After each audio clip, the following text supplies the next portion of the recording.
Panginoong Diyos, salamat po. Ito ang last preaching or final message for 2023.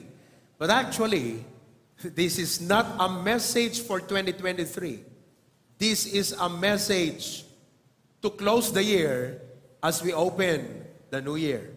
Kaya hinihingi ko po na tulungan mo ang bawat isa na magkaroon ng attentive mind, receptive heart. Anumang disturbance o distraction, isantabi mo namin lahat ito at pakikinggan namin ng taimtim ang mensahe na ibabahagi ng iyong lingkod ngayong umaga. Lord, I pray that you will empower the words that will come out of my mouth. I pray that they will give life, vibrance, energy, and strength of our faith for the coming year. In Christ's name we pray, amen. We may be ending the year, but our race is not yet over. Ulitin ko po. We are ending the year, but our race is not yet over. Patapos na ang taon, pero hindi patapos ang ating takbuhin.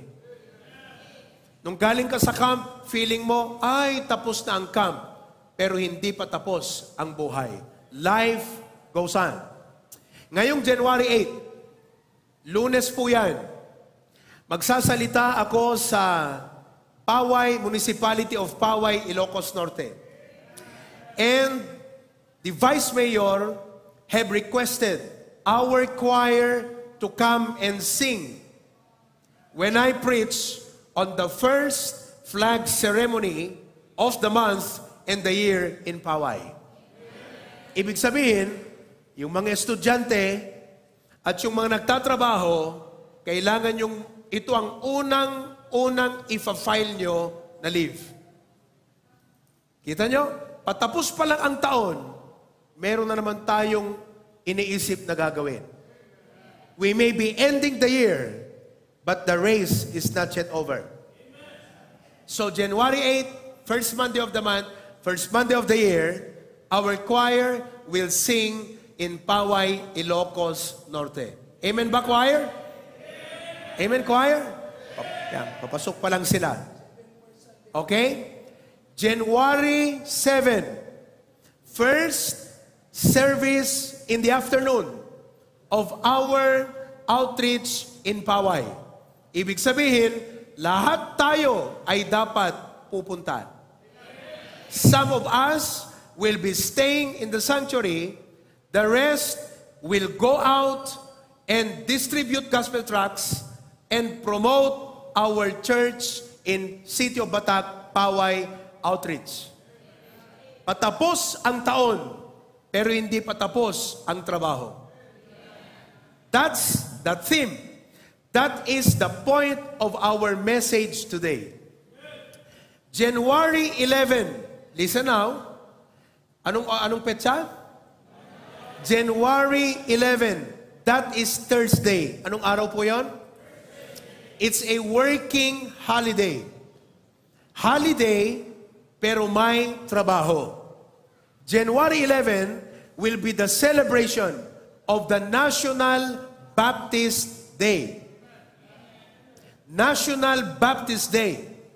Kung yung mga choir ay kailangang mag-file ng leave ng morning sa January 8, lahat tayo ay dapat mag-leave ng January 11. We are going to conduct our service right here. Some pastors will be coming. Are you with me? Ibig mong sabihin, mga kapatid, hindi dahil patapos ang taon, magpapahinga na tayo. Matutulog na tayo. Maglalaylo na lang tayo. Madi-discourage na lang tayo ng ganon. Patapos ang taon, pero hindi patapos ang ating takbuhin. The new year is just a continuation of our race. Ano po yun? Continuation. Everybody say the word? Continuation. Kadugtong lang, mga kapatid. It gives us a new prospect. Malayo na, 40 plus years na tayo, pero malayo pa. Kung sa palagay mo, matagal ka ng Kristiyano at marami ka nang nagawa, kalimutan mo na yan. Sapagkat nakarecord na yan sa Panginoon. Huwag mo nang hayaan na yung dami ng iyong nagawa sa nakaraan, yun ang magpapatamad sa'yo. Isut mang pasadut king ka. Kaputa iniisip mo, marami na akong nagawa. I've been there for 20 years. I've been there for 30 years. Magpahinga na ako. Ano ang sabi ni Pastor June sa atin ng family camp? Sa langit ka na magpahinga. Sabihin mo ka sa katabi mo, sa langit ka na magpahinga. Okay? Sino po dito ang gusto nang magpahinga? Taas nyo lang ang kamay, ipapanalangin namin kayo. Tatawagan ko si Pastor Ruben Abante. Yun po ang powerful ang prayer. Lahat ng pinagpipray, namamatay. Do you understand? Hindi po yung dahil sa celebration, matatapos ang 2023, ay tapos na. Papasok kang tamad. Papasok kang tinatamad. Slow food. Hindi ho dapat. Dapat as we end the year, we enter with new energy, new strength, new vibrance. You may feel that you have done so much for God this year. There's still a lot of work to be done. You may feel that you have given so much. Hindi pa tayo tapos sa ating mga building projects. Yes, victory. Natatapos po ang ating building project sa Paway. At hindi ho biro yung building na yan. Kahapon, tinanong daw ang isang kapatid, magkano naman ang ginastos nyo dyan? Ilang milyon? Pag may nagtatanong sa inyo, ang sabihin nyo lang, maliit yung 5 million. Just to give them an idea.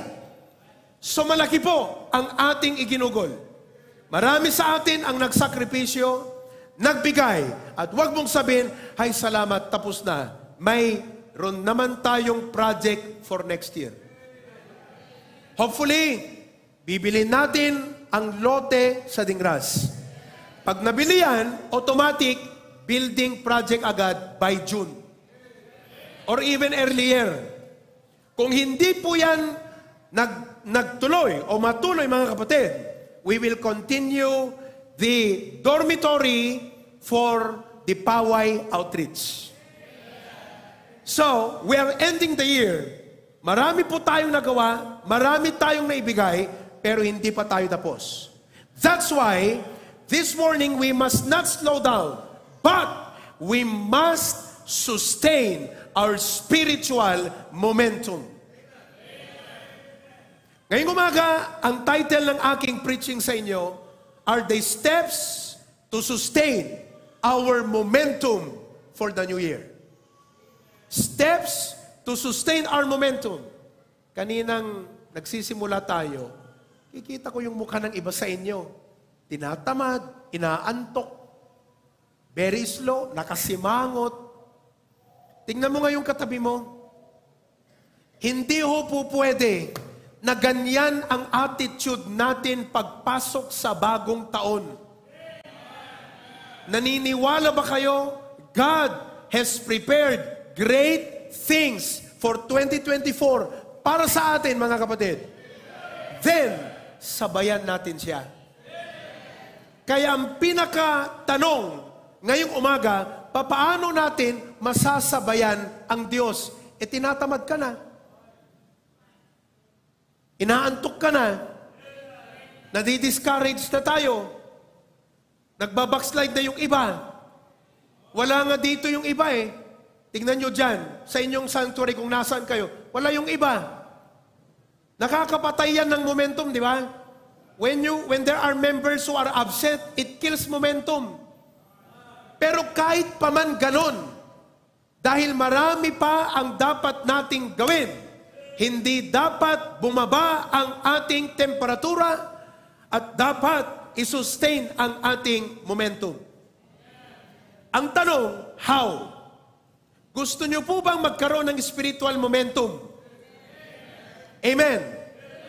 Ni mag-amen nga, hindi nyo mabukang inyong mga bibig. Ano bang klaseng spiritual life yan, mga kapatid? Imbes nga rag-rag kamutan. Hello? Kinaman takaabay mo, anat makitam, rag o ano rag. Hello? Oh, hindi pa tayo tapos. Sabi mo sa katabi mo, may project na naman tayong gagawin, Brad.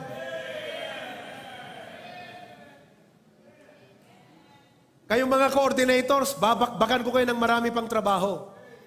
Kaya kung hindi kayo nagpalakas, nako, kaya dapat magpalakas tayo. Hindi ho sa pinipilit ko kayo, pero yun ang punto ng mensahe ngayon. Huwag mong mamiss that God will revive you and touch your heart to gain your spiritual momentum for the new year. Okay? Buksan natin ang ating mga Biblia sa Hebrews chapter number 12. Hebrews chapter 12, verses 1 to 3. Okay?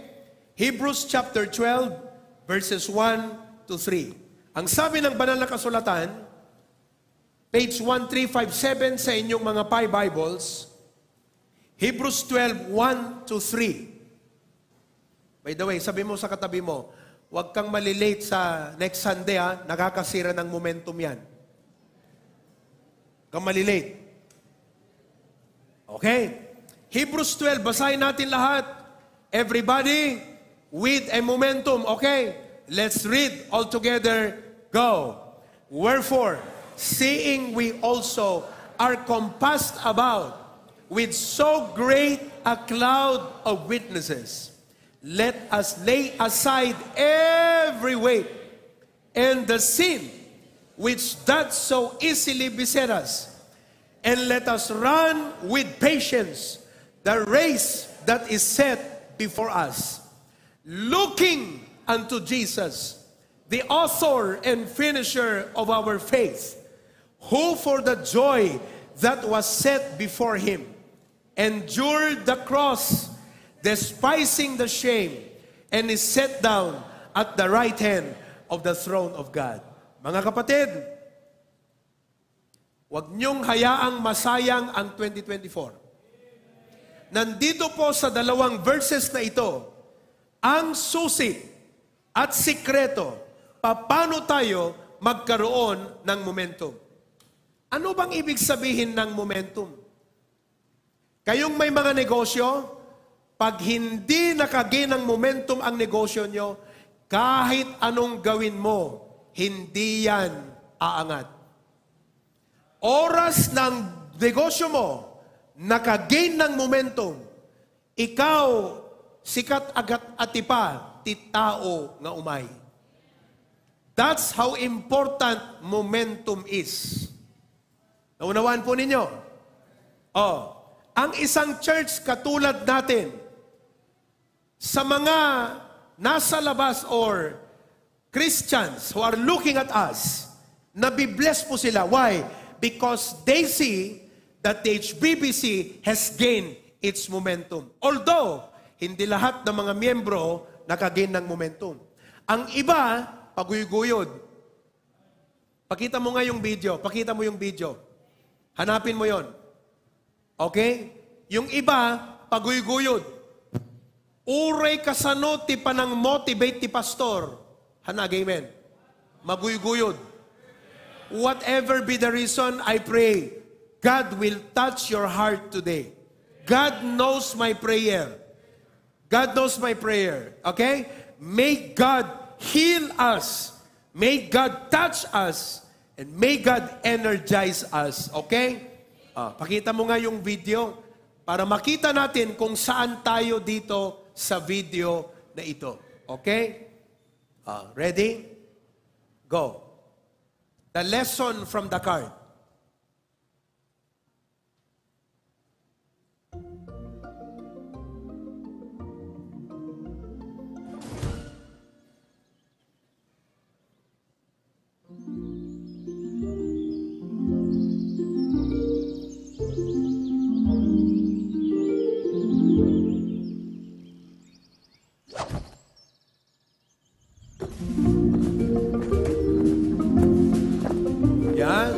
Yan ang kailangan natin. May lakas na humatak. May energy. Amen?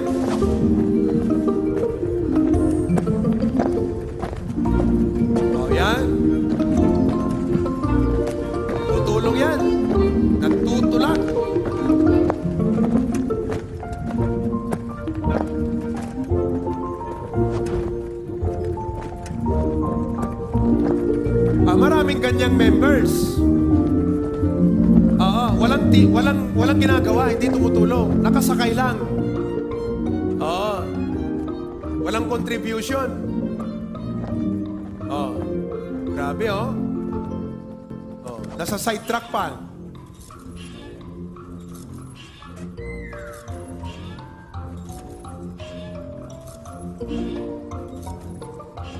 Pambira. Asset and liability, 2-in-1. Ayan na matindi. Paguyuguyod.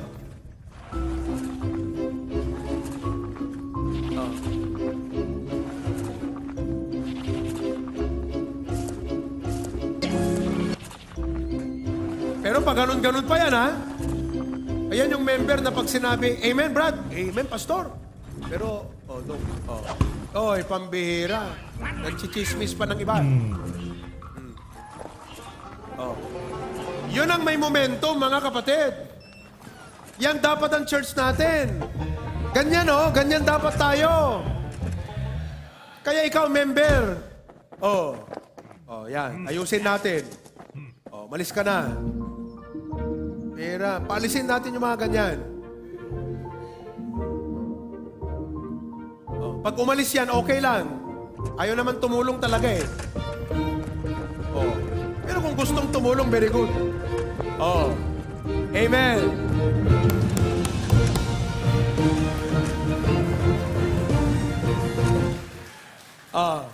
Mga kapatid, sabi ko sa inyo, dapat ganun tayo. Amen. May momentum. Pang-aasim ka dito. Saan ka paguyuguyod? Tultulungan da ka lang arudang. Paguyuguyod ka pelang. Ikarkararag da ka. Encourage da ka. Bisbisitaan da ka. Disdisciple da ka. Teteksan da ka. Follow up da ka. Paguyuguyod ka pelang. Umanaw ka. Hello? Kailangan nating maging masiglang. Ibig pong sabihin ng momentum, buwelo. Ano pa? Sigla. Alive, alert, awake, enthusiastic. Ano pa po ang ibig sabihin ng momentum? Lakas. Ano pa? Puwersa. Yan ang ibig sabihin ng momentum. Buwelo, sigla, lakas, puwersa. Meron ka ba nung? Ano dede ko na natarajon? May power ka pa ba? Hello? Damagamanta ka abay mo? Hello? Pag inaantok yan, sabihin mo, hoy, gising! Okay. Now, mula doon sa verse na ating binasa, to sustain our momentum in the race, okay? We need to do 3 things. 3 bagay. Number 1, we must run with endurance. We must run with endurance. The Bible says, let us run with patience. Yung Sunday school natin kanina, yung punto, learn to be more patient. If you always easily give up, no alisto ka nga mapundi, madali kang mapundi, hindi ka pwedeng maasahan ng Panginoon. Kasi mapupundi ka, magigain ka na naman ng momentum. Mapupundi ka na naman, magigain ka na naman ng momentum. Hindi ho dapat ganon. Dapat ang momentum sinusustain, ginagatungan, at upang tuloy-tuloy ito. Now, ang ibig sabihin ng endurance ay ganito. Sa Tagalog, endurance ay ang kakayahan ng isang tao o individual na makayanan ang hindi kanais-nais o mahirap na proseso o sitwasyon ng hindi sumusuko. Gets nyo ba? Ulitin kong basahin. Anong ibig sabihin ng endurance? Ang kakayahan ng isang tao o individual na makayanan ang hindi kanais-nais. Sino po sa inyo ang may mga tao sa kapitbahay o kamag-anak o sa church na hindi ka nais-nais sa'yo? Taas ang kamay. May mga hindi ka nais-nais kayong kamag-anak o kapitbahay. Meron ba? Anong dapat mong gawin? Kakayanin mo yan. O mahirap na proseso o sitwasyon nang hindi sumusuko. Pagod, pero hindi susuko. Maraming problema, pero hindi susuko. Maraming utang, pero hindi susuko. Sabi mo sa katabi mo, huwag kang susuko. Ano pa? Ang endurance ay tumutukoy sa kakayahan na makayanan o maiwasan ang pagkapagod. Ang tawag po dyan, mga kapatid, burnout. Yan ang ibig sabihin ng endurance. Hindi ka mapapagod. Busy, pero huwag mapapagod. Maraming challenge, pero huwag mapapagod. Kung pagod ka na, kailangan mo nang magpahinga. Doon, magpahinga. Rest in peace. Kaya sabihin natin sa ating katabi, huwag mapagod. Yun ang ibig sabihin ng endurance. Kung napapagod ka ngayon, nalulus mo yung momentum mo. Kailangan baliktarin ang sitwasyon. Dapat ang attitude, mindset at spirit mo, kahit pagod ang katawan, kahit gutom, kahit maraming problema, pero hindi pa pagod. Kaya pa? Kaya pa. By the grace of God. Ang sabi nga ni Apostol Pablo, I can do all things. Amen? Hindi po amen yon. Sapagkat ang amen ay ito, I can do all things through Christ. Kaya ka napapagod dahil wala yung true Christ. Sa sarili mong lakas, sarili mong positive thinking lamang, dapat through Christ. Hindi ka mapapagod kung si Kristo. Yan po ang sikreto ng run with endurance. Alam niyo po, when life is difficult, we tend to want to quit. Pag mahirap na, gusto na nating sumuko. Gusto na nating umalis sa sitwasyon. Ayoko na sa church na to. Ang dami ko nang naibigay. May project na naman daw. Ayoko na. Kung one of the reasons kung bakit next year, yung katabi mo ay aalis, susuko, mawawala, ay dahil napagod yan. Oh. We tend to quit, to get out from the difficult situation, but in order to finish well, we need to stay in spite of difficulty. Sabihin ko yun ha, stay. Anong ibig sabihin ng stay? Manatili ka. Oh, yung mga mag-asawa, katulad ko, stay in spite of the difficulties. Nangako ka, for better or for worse. Tapos ngayon, dumating ang problema, maghihiwalay na kayo. Hindi dapat, stay. There are some marriages that must regain its momentum today. Naunawaan po ninyo? Oh, you've got to stay in spite of pain. Nasaktan ka ba? You need to stay. That's endurance. Hindi yung nasaktan ka, na-offend ka, ayoko na. Hindi ka pwede. Meaning, hindi ka pwedeng gamitin ng Panginoon. Because you always lose your momentum. Ang bilis-bilis mong bumitaw eh. Ang bilis-bilis mong ma-discourage. No kasanot kaalistom nga na-revive kasi mula kaalistom nga napundi, anya ka mo tayo. May mga ganyang Kristiyano, di po ba? Kung gaano siya kadali na-revive, ganon din siya kadali napundi. Dapat may endurance ka. Amen? Stay in spite of suffering.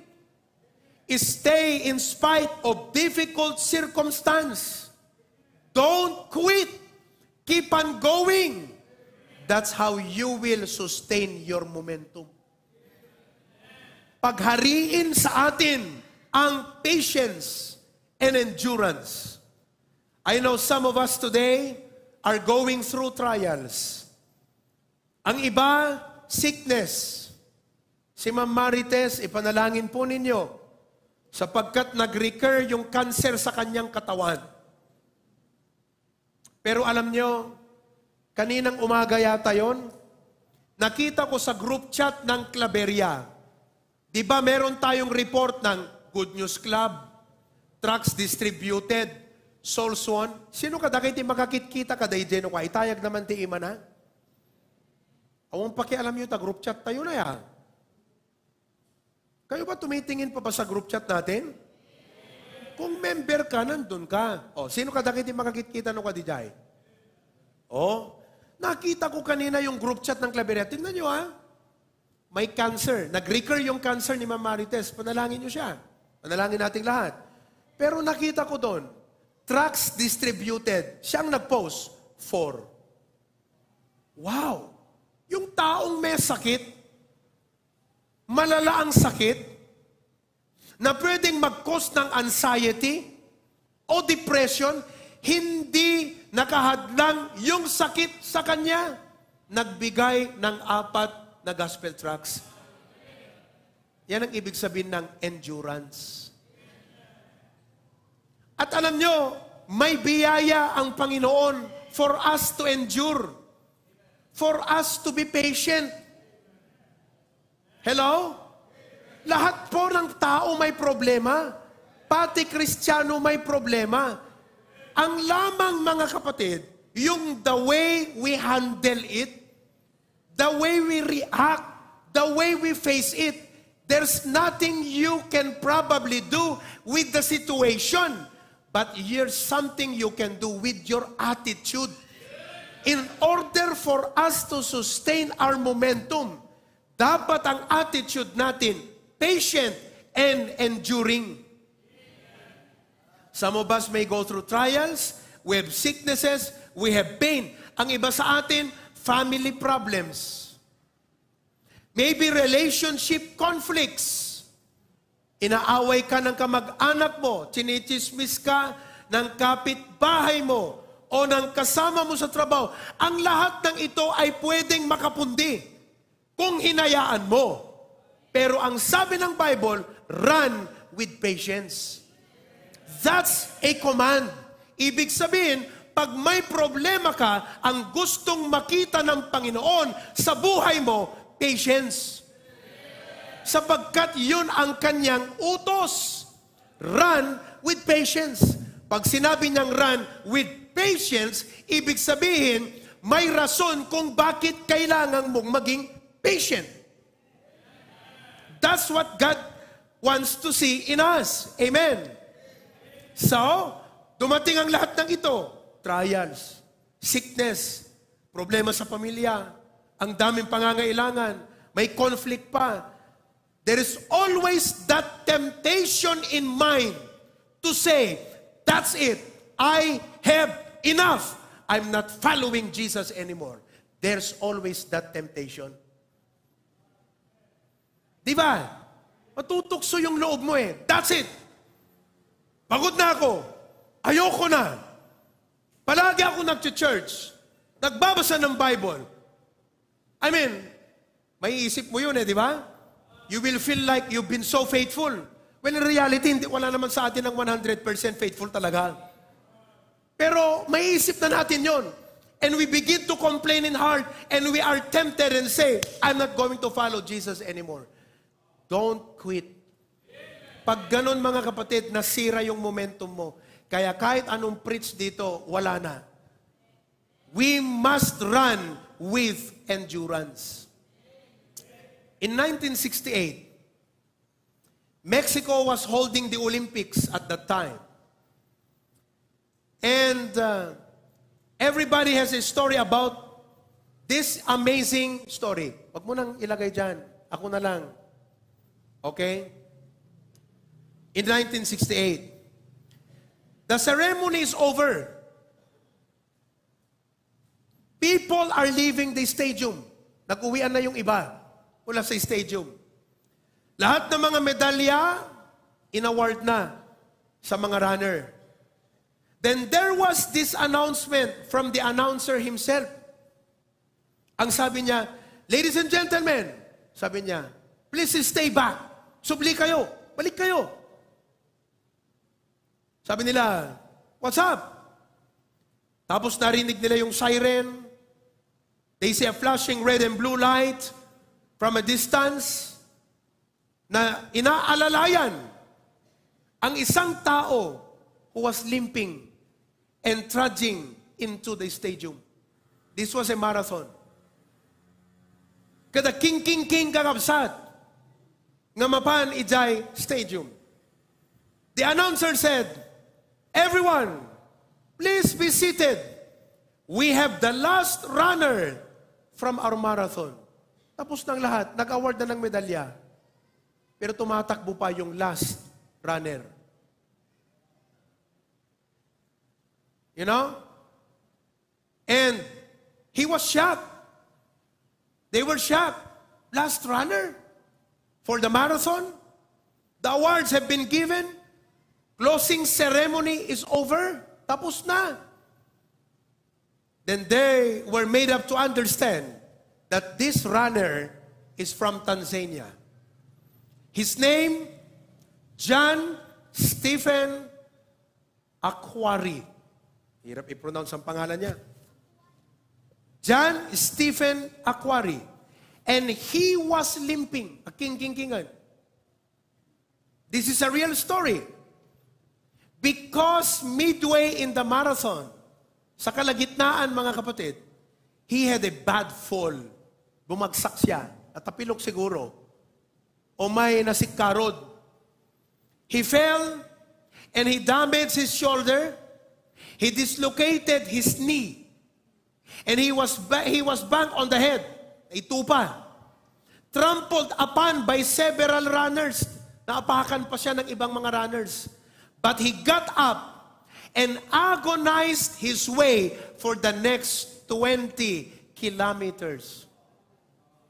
He was in pain, but he was still there to finish the race.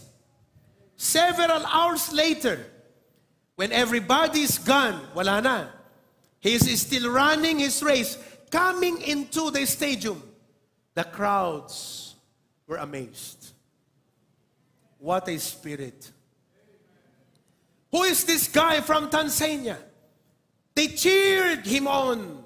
And they cheered him on. And eventually, as he crossed the finish line, the standing ovation was so rousing, it was even louder than for the winner of the marathon himself. It is said that Akwari had the greatest last place finish ever. The next day, he was asked, tinanong siya, Sir, why didn't you just quit? You had a reason to stop the race. You had a reason to cancel it. And we all have reasons to stop. We all have reasons to let just things go by and watch things happen. Panoorin mo na lang ang pasamak ng buhay. So they asked him, why didn't you just quit? Why didn't you just drop out? You were injured. You were having pain and dislocation of your knee. Why would you continue? Band-aids and everything. You could see. Sumagot, my country did not send me 5,000 miles to start the race. They sent me 5,000 miles from away to finish it. Look up. You are mandated, I am commanded to finish the race. You have a choice to be discouraged. You have a choice to backslide. You have a choice to quit if you want. But God said, finish the race. Merong isang pastor na nag-preach at sabi niya, if I can run, I will run with energy. If I cannot run, and I can only walk, then I will walk, but I will finish my race. If I cannot run, and I cannot walk, and I can only crawl, karadap, then I will crawl, but I will finish my race. What does that mean? Nothing will stop me from finishing my race. Sabi ni Apostol Pablo, but none of these things move me. There are many things that can move us. Hindi pare-pareho ang kahinaan ng bawat isa sa atin. Hindi pare-pareho ang Achilles heels ng bawat isa sa atin. Hindi pare-pareho ang point of downfall ng bawat isa sa atin. But whatever that be, I pray that the grace of God upon us will be greater to sustain our momentum and finish our race by the grace of God. I want you to realize that God did not send us to just start. There are very good starters. But God had sent us, saved us, redeemed us to finish our race. So if we want to sustain our momentum, let us learn to be more patient. Learn to endure. Pag-aralan natin paano i-take ang lahat ng mga problemang ito na hindi apektado ang ating paglilingkod sa Panginoon. That we still keep on, that we still serve God. Run with endurance. You might say today, hindi ko kaya. I agree with you. Hindi mo talaga kaya, kaibigan. Hindi mo kaya. That's why I can only do all things through Christ. The more you should pray, ilagay mo dyan every day. Gawin natin mga kapatid. Isulat mo sa papel, pray for strength. Lagay mo sa kotse mo, lagay mo doon sa salamin mo, lagay mo sa bathroom mo, lagay mo doon sa bed. Wherever you go in your house, remind yourself, pray for strength. Sa motor mo, sa bisikleta mo, sa wardrobe mo, sa trabaho mo, doon sa desk mo, pray for strength. So wherever you go, you are reminded, pray for strength, pray for strength, pray for strength, pray for strength, pray for strength, pray for strength. Pag nag-shave, pray for strength. Pag nakaupo sa bowl, pray for strength. Pag naliligo, pray for strength. Pag kumakain, pray for strength. That's what we need to do. Pray for strength. Ayaw nyo maniwala? Bahala ka. Number 1, run with endurance. Alam nyo, you don't know how many times a day I ask God to strengthen me. From the moment I wake up, Lord, make me strong today. Pag ako magsusoul winning, Lord, strengthen me. Pag ako nakaupo rito and I'm getting ready to preach, Lord, strengthen me. As we enter the new year, ang daming dapat gawin. Lord, strengthen me. You don't know what can happen in your life if you only learn. And God said, ask, and it shall be given you. But they that wait upon the Lord shall renew their strength. They shall mount up with wings as eagles. They shall run and not be weary. They shall walk and not faint. What is the key? Wait upon the Lord. Pray for strength. Pray for strength. Pray for strength. Hindi ka mapagod na manalangin. Lord, make me strong. Ngayon, nakaupo ka dyan. Pray, Lord God, give me the strength.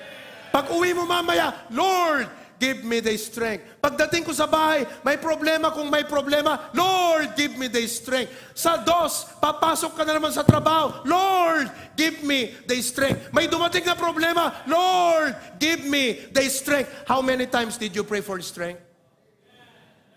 How many times? You should be praying many times. Hindi sapat yung nanalahin ka sa umaga, Lord, strengthen me today. Lalong-lalo na if you're surrounded by temptations, by trials, Lord, give me strength. Run with endurance. Number 2, not only run with endurance, but we find in the verse, in order to sustain our momentum, remove the encumbrances. Remove the encumbrances. Anong ibig sabihin ng encumbrance? Ang mga pabigat. Hamong aming kargaan, amin ang problema, nga na dapat kasapulan nga kargaan. Maperdita momentum mo.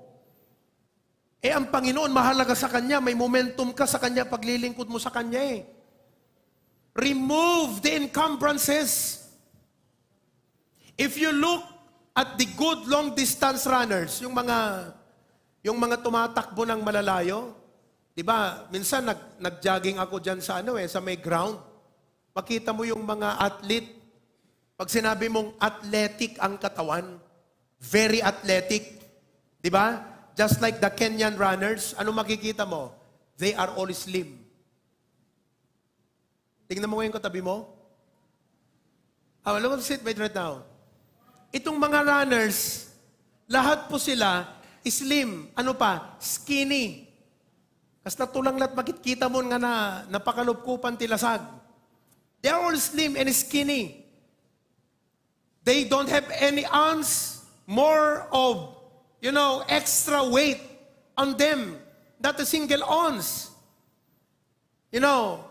Weight problem is a very significant one. At least to some of us today. So ang kita, agmamayo trick natin at duma ka tayo. Overweight.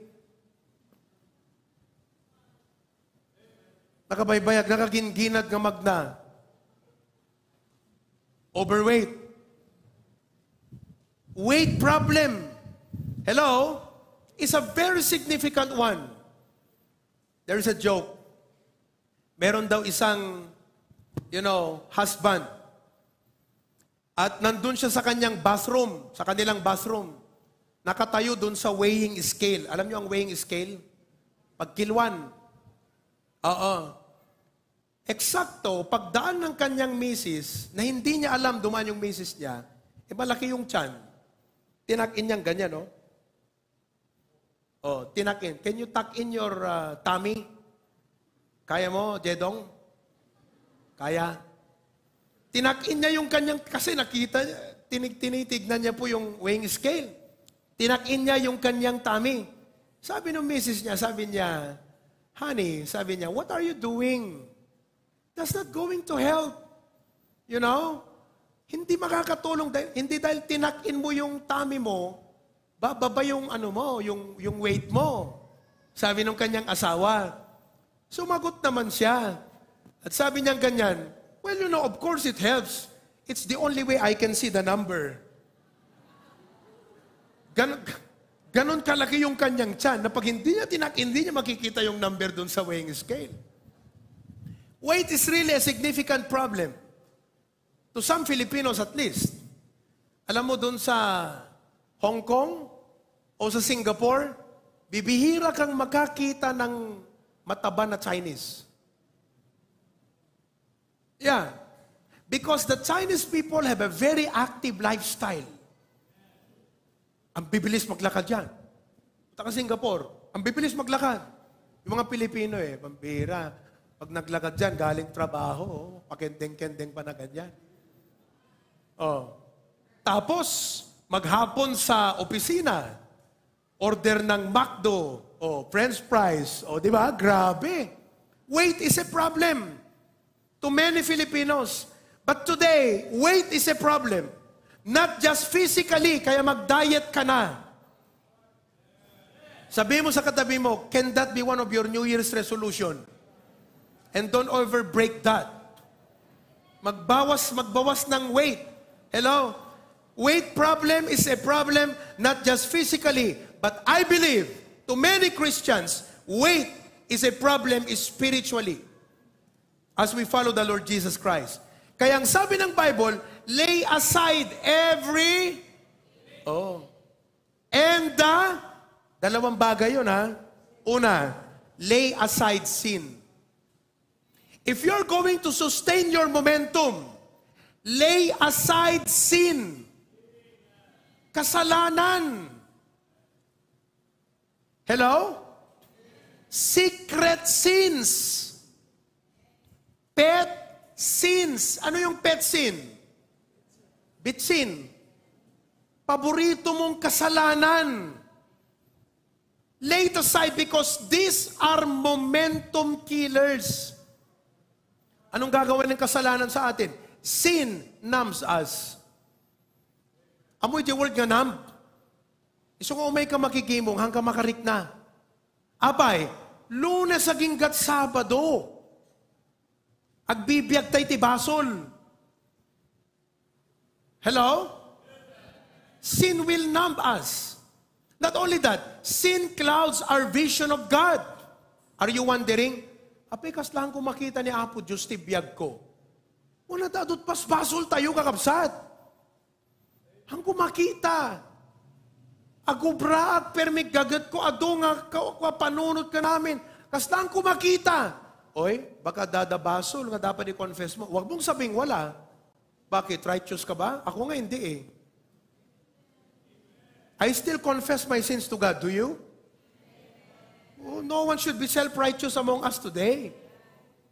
Because if you're self-righteous, the Lord will not experience the reviving work of God in your life.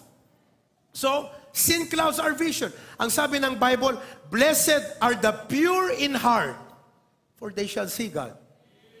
So, pag nagpalinis ka sa Panginoon at sinabi mo, Lord, I confess my sins. Sa totoo lang, Panginoon, marami akong kasalanan sa iyo. Ako nagsinungaling. Ako nag-isip ng masama. Nanchismis ako. Hindi ako nakapagbigay ng tithes. Marami akong pagkukulang sa iyo, Lord. When you confess your sin, the Bible says, He is faithful and just to forgive your sin and to cleanse from all unrighteousness. Oh, sin will cloud your vision. Sin can disqualify us. Hello? Ngayon, ang sabi ng Bible, hindi lang lay aside the sin. Ang nakalagay doon, lay aside weights. Okay. Ano tong mga weights na to? Ang sabi ni J. Wilbur Chapman, and I would like to show this quotation to you. J. Wilbur Chapman is a great preacher. Siya po ang nakapag-share ng gospel kay Billy Sunday. So he's an itinerant pastor. Ang sabi niya, basahin natin, go. My life is governed by this rule.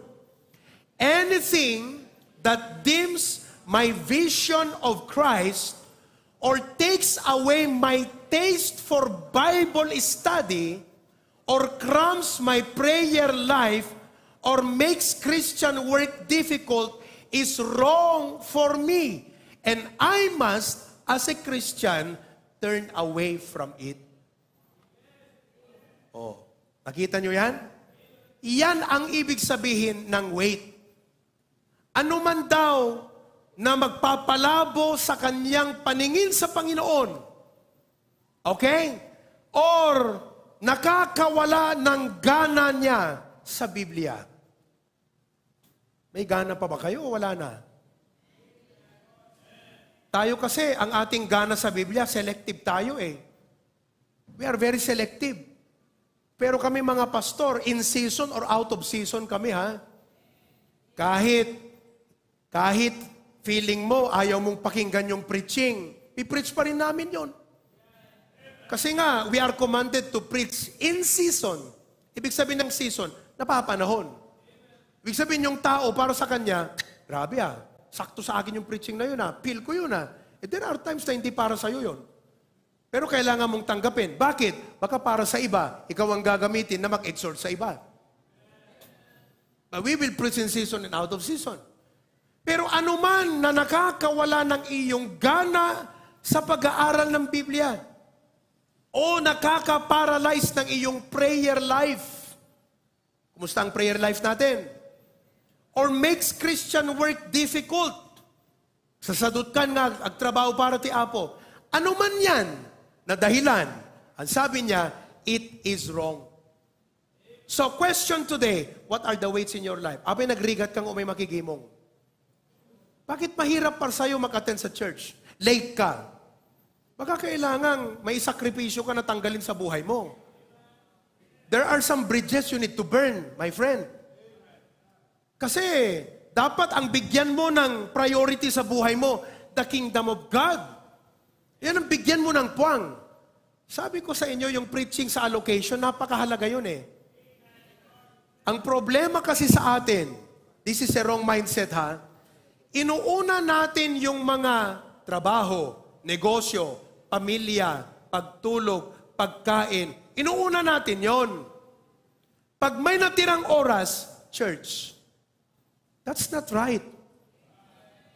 That's not right. Tama ba o hindi? Hindi tama yan. Ang tama, ikamwaya na di pa nagserbim ti Apo. Sunday morning, 3 hours. Hindi yung darating ka alas 9. Dapat alas 8. Kung napuyat ka kagabi, dapat maaga ka pa rin. Hindi ka dapat kasi napuyat. O ano man yung cause, bakit ka napuyat, that's a weight. Pabigat yan doon sa performance mo sa Panginoon Kaya hindi ka maka-church dahil dyan. Ipanalangin mo yan. Hindi yung bibigay ka na lang. Kaya wala kang momentum, kaya ka ganyan. Kaya yung katabi mo, hindi na-encourage sa'yo. Na-encourage ba? Damagaman, Brad, na-encourage ka ba sa akin? Hello? Prayer meeting Wednesday night. Hello? Dapat nandito ka rin prayer meeting.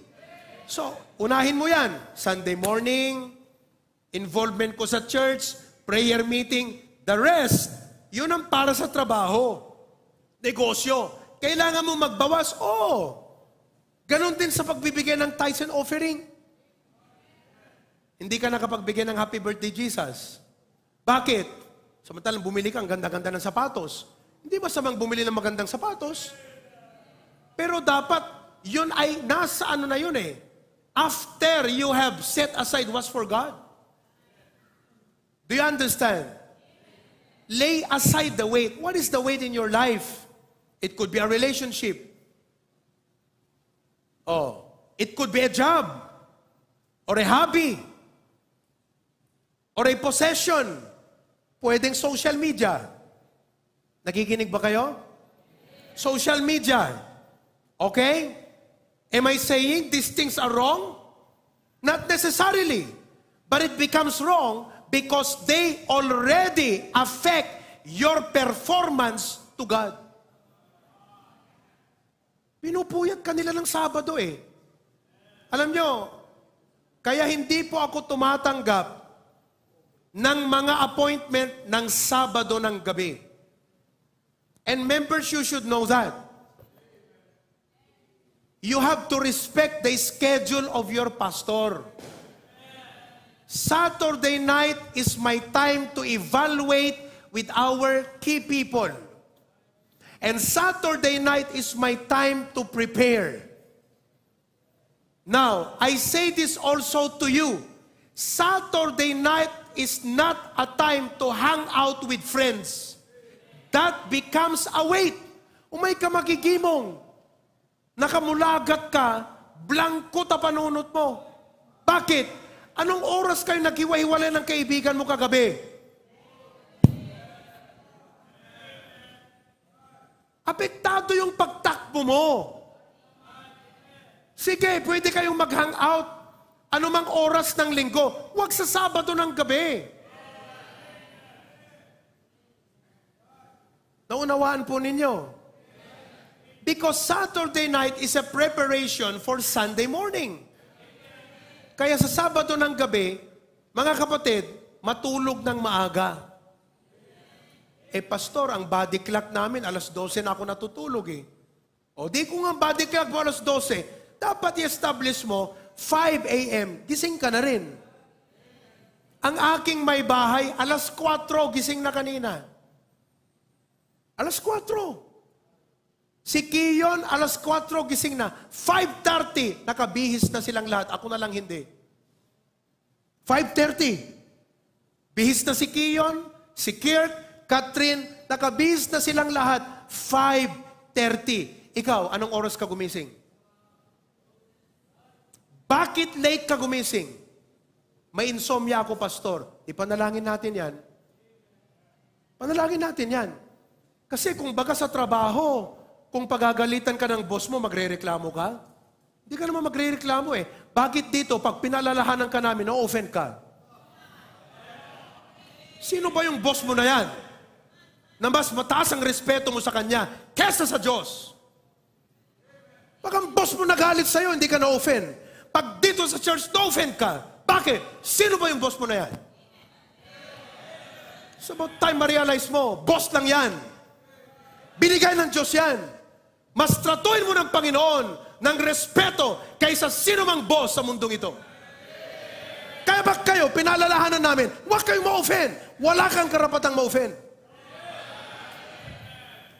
Sa trabaho mo nga, wala kang karapatang ma-offend. Dito pa dapat. Ma-offend ka, grabe naman, oh. Grabe naman. Boss natin sa itaas ang pinag-uusapan, mga kapatid. It's about time ma-realize mo to. Wayaam tabiyag mo para ti Apo. Amen? O, kaya ina-announce ko na ang ating family camp next year. Huwag na kayong kumuha ng ibang schedule nyo. By January 7, linggo, magbibigay tayo sa inyo ng kalendaryo. Sa bagay, lahat naman ng schedule this year, nasa kalendaryo naman eh. Tignan nyo, nasa kalendaryo yon. Oo, nasa kalendaryo yan. Amen po ba? Kaya pag kayo mag-set ng mga schedules ninyo, i-check nyo muna yung church calendar. Lay aside the weight. Are you still following? Okay, number 3 and last. Bihira, last na. Suot nyo na po yung mga sapatos nyo, ha? Last na to. Okay. Ano yung number 1? Run with. Number 2. Okay. Number 3 and last. Regard or remember our encouragements. Regard. Pag sinabi nating regard, ito po ang ating i-consider. Tignan natin ang ating encouragement. Saan ba manggagaling ang encouragement natin? Pag sinabing encouragement, ito po yung mga helpful, motivational, inspirational. Oh. You should know where your motivation is coming from. Where your inspiration is coming from. Pag ang tao hindi na-motivate, mahirap eh. Hindi ba? Ngayon, tignan natin, ayon sa ating binasa, kung saan manggagaling ang motivation. Kung ayaw mong paniwalaan yan, punitin mo na sa Bible mo yan. Pero ang sabi rito, dito manggagaling ang ating motivation. 3 ang panggagalingan ng ating encouragement at motivation. Una, cloud of witnesses. Letter A, look around. Hindi around na yung katabi mo, ha? Hindi. Kasi sabi ng Bible, wherefore we are compassed about. Napalibutan daw tayo. With so great a cloud of what? Anong nakapalibot sa atin? Cloud of witnesses. Sino tong mga cloud of witnesses na tinutukoy? Ulep. Cloud. Witnesses. Ang ibig sabihin ng witness, mga kapatid, makaipaneknek. Sino sila?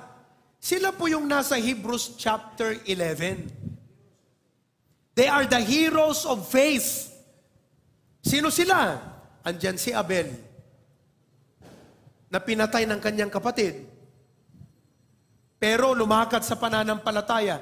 Andyan si Noah, na kahit pamilya niya lang ang naniwala sa kanya, pinagtawanan siya, hindi siya na-discourage, hindi siya nawalan ng gana, hindi siya napagod. 120 years ba naman nag-preach? Pamilya niya lang ang nakumbinsi. Pero hindi siya na-discourage. Nandyan si Moses. Amen.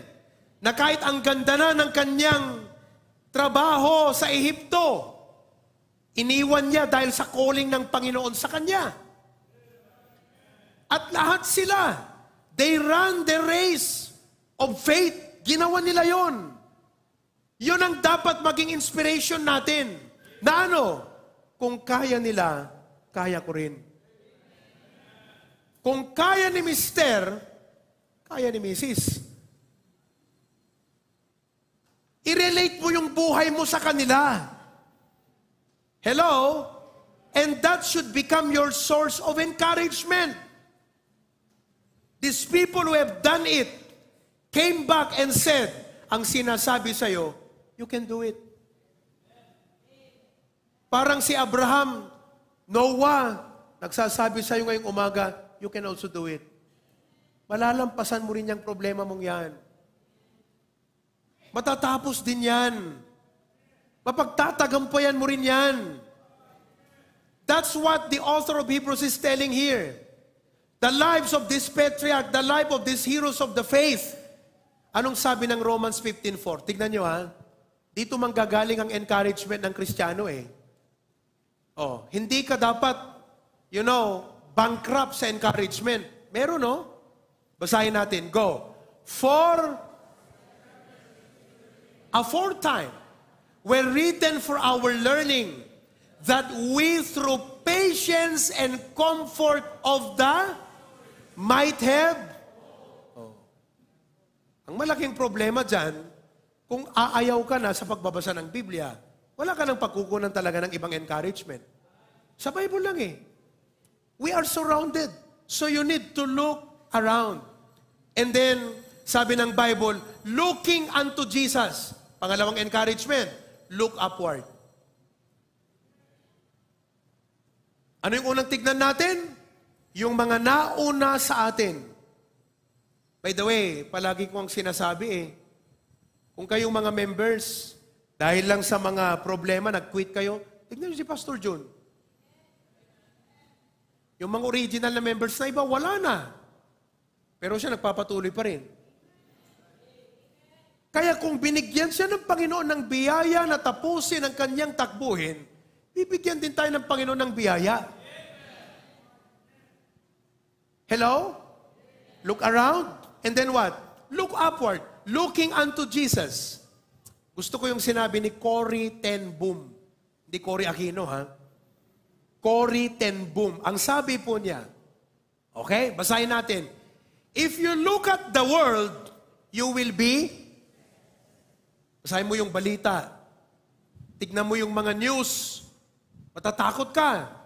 If you look within, you will be depressed. But if you look at Christ, you will be at, do you feel at rest? If not, you should look at Christ.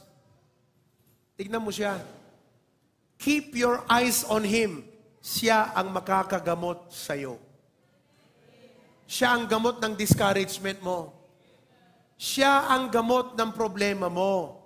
Siya ang gamot ng ating karamdaman. Hello? Oh, sa Old Testament, kinagat ng ahas yung mga Israelites. Sabi ng Panginoon kay Moses, magpatayo ka ng brazen serpent. At lahat ng titingin dyan, gagaling. And the Bible says, just as Moses lift up the serpent, so shall the Son of Man be lifted up. Today, Satan will keep you distracted. He is the king of distraction. Makitang pa'y katiapo kakabsat kat na pangkatamol na gadunga tao. Pakitam kat pa'y tiapo kat pag-ring mo Facebook, friends nga sigod, awan tiapo kakabsat, pakitam kat pa'y. Ala, damagal ka na kayo, makikita yung pelang tiapo no saanan. Awanan kakabsat. Isu nga kaboy tayo. Isu nga agkapsut tayo. At awanan mo makita pulos ti apon. The Bible says, looking unto Jesus. Oh, nasa na ba tayo sa NBA ngayon? Nasa na ba? Elimination? Championship? Ano na tayo sa NBA? Ha? Regular season tayo. Okay. If you look at the NBA, when people shoot a free throw, halimbawa si Steph Curry, mag-shoot siya ng free throw, anong gagawin ng mga opposing team o opposing party? Ha? They will take a giant card. Kukuha sila ng malaking papel ng ganyan. Di ba? And whatever fingers, and they wave. Bakit nila gagawin yon? To distract the player. That's what Satan is doing in your life, Christian. Pinuno ka niya, pinalibutan ka niya ng maraming distraction. Trabaho na napaka-busy, overtime. Ang ganda ng preaching ni Pastor John. Kung hindi ka magigising doon, hindi ka mananalangin sa trabaho mo eh. Alam mo, pag nagising ka doon, you should pray, Lord, dapat mabawasan ang overtime ko. Oh, delikado yun, overload. Tama yun. O, trabaho na napaka-busy, kaibigan, barkada, ka-friend, ka-berks, ka-friendship. O, kung hindi pupunta ka sa mall, ang daming sale. Bubuksan mo ang Facebook, ang daming vlogs. Wala ka na talagang puwang na makita pa ang Panginoon sa buhay mo. Kaya ganyan ho tayo mahina. Wala hong ibang reason ng kahinaan natin, kundi yun. Problems do not make us weak. It is the absence of our relationship or vision of Christ that makes us weak. Ba't ka nagkasakit? Di ba? Ba't ka nagkasakit? Kasi may sakit yung katabi ko. Hindi. Mahinang immune system mo. Di ka na magkakasakit kung malakas ang immune system mo eh. Kung kunaming harot ka, kita mo di kita dumang ubing. Saka-saka, nakausog kita. Agdaday biyan tadardarat, agkulkulay dagyan tataptapok, di mo dagsakit. So, sisisiin mo yung tapok? Sisisiin mo na may sipon yung katabi mo? Sisisiin mo? Hindi, kapatid. Mahina ang immune system. Sisisiin natin ang problema. May problema kasi ako, kaya mahina ako. Hindi po. Kulang tayo ng lakas mula sa itaas. At yan ang kailangan natin. Listen, to sustain our momentum to the new year. Don't blame the person next to you. Don't blame Bongbong Marcos.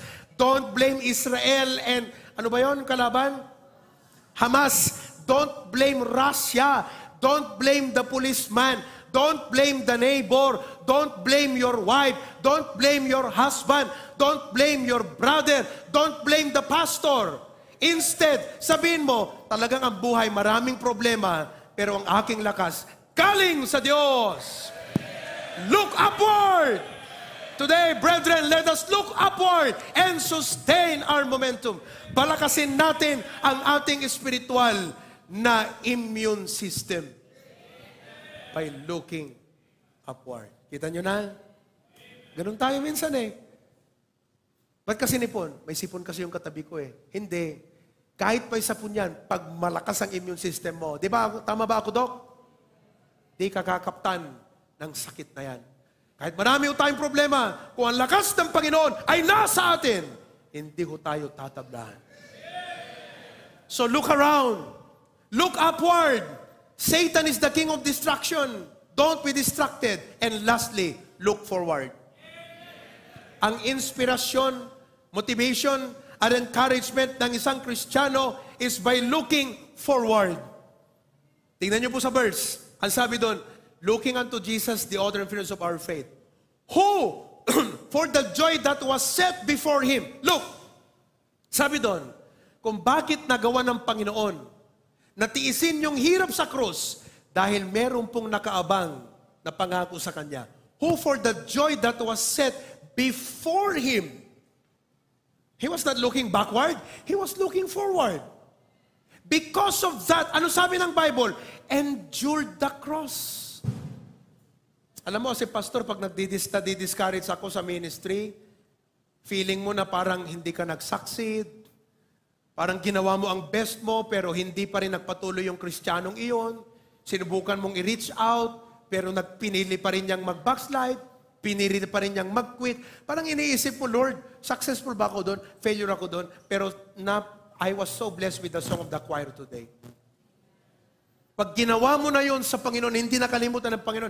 And it is not in vain. And because of that, quit if you want. But I have served in the Lord. I will look forward to my crown in heaven. Magrebelde ka kung gusto mo, umalis ka na lang bago ka magrebelde. But I will look forward to the crown in heaven. That's the motivation of a Christian. Look forward.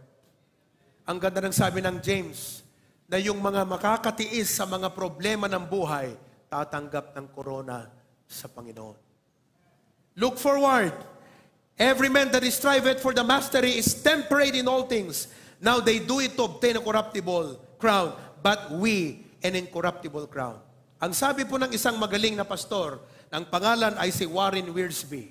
Pakinggan niyo po ang sinabi niya. Everybody read. For the Christian, heaven isn't simply a destination. It's a motivation. Alam niyo po, kamakailan lang, nag-establish ako ng isang disiplina sa buhay ko.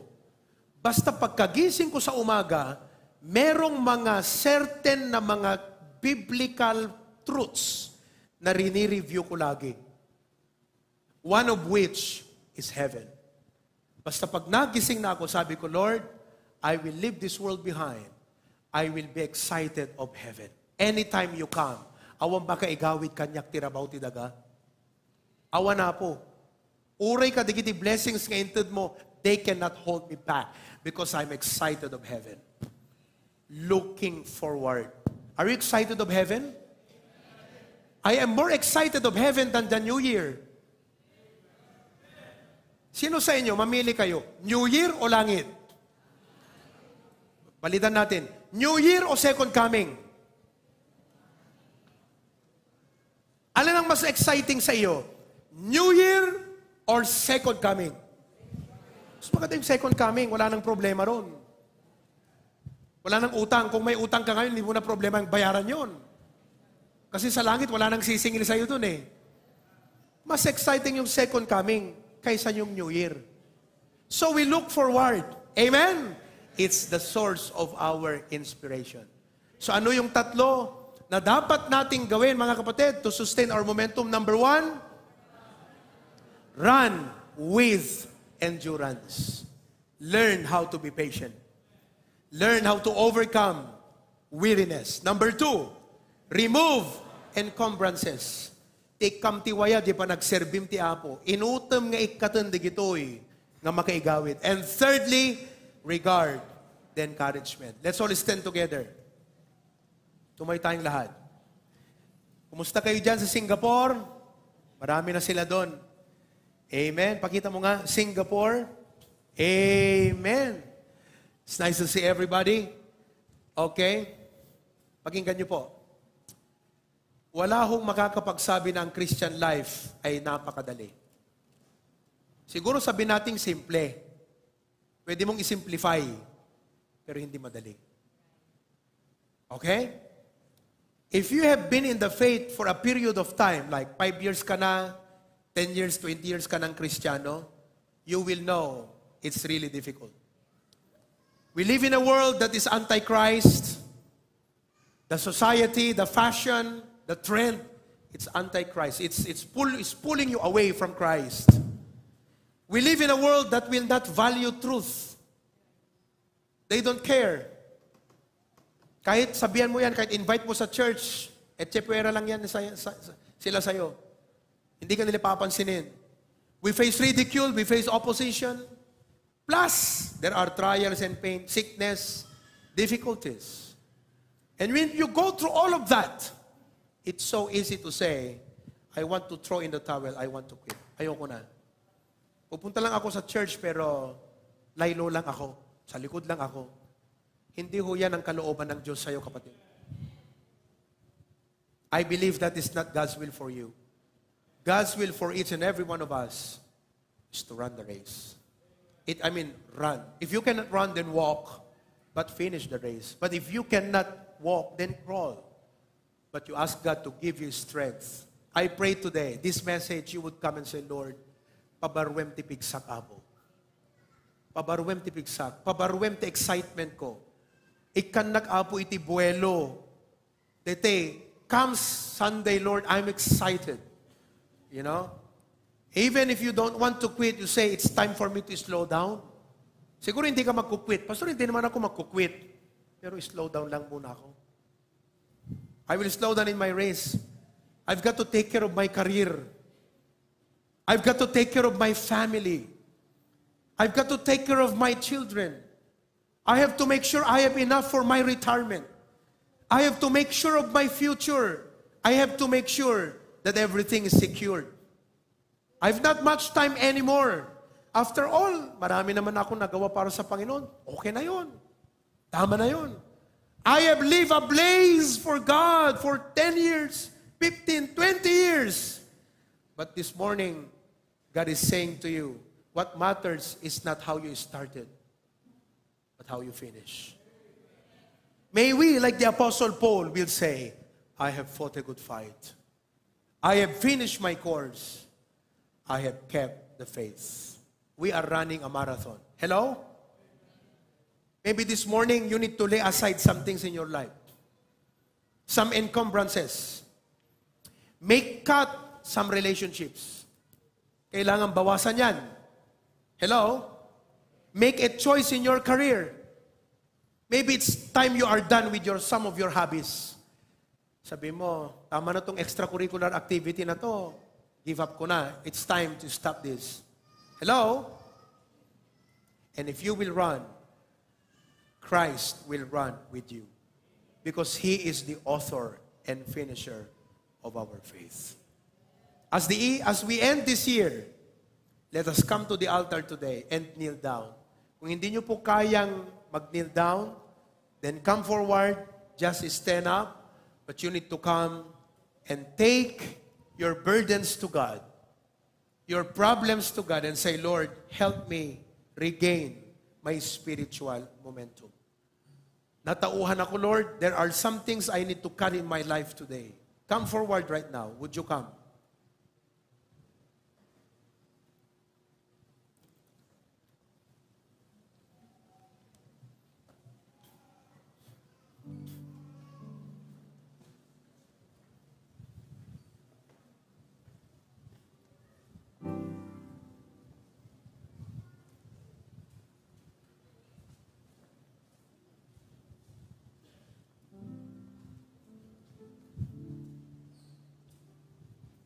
Take time to reflect on this year.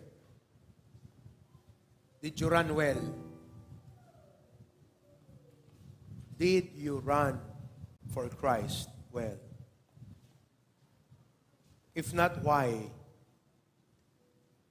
If yes, sustain your momentum. You may want to double your commitment for God for next year. Say, Lord, I've enjoyed this ministry.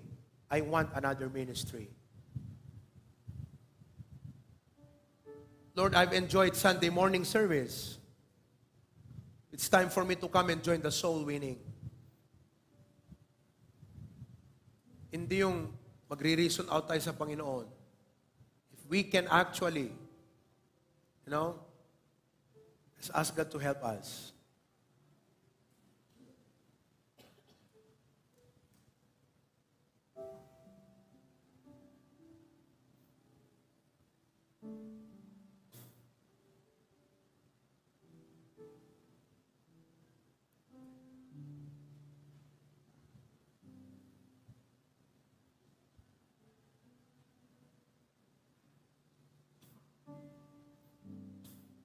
Let us press on.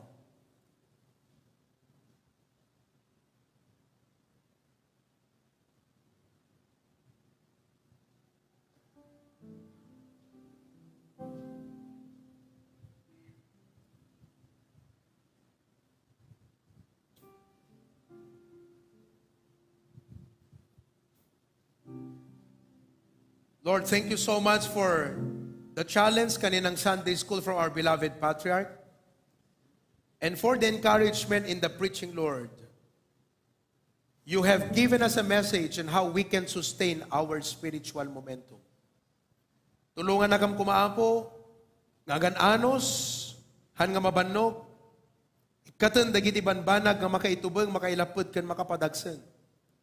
Kat kitaan da ka, kitan mi digiti mununangam da kami, and we look forward to a greater prospect, not only in this life, but even in the next life.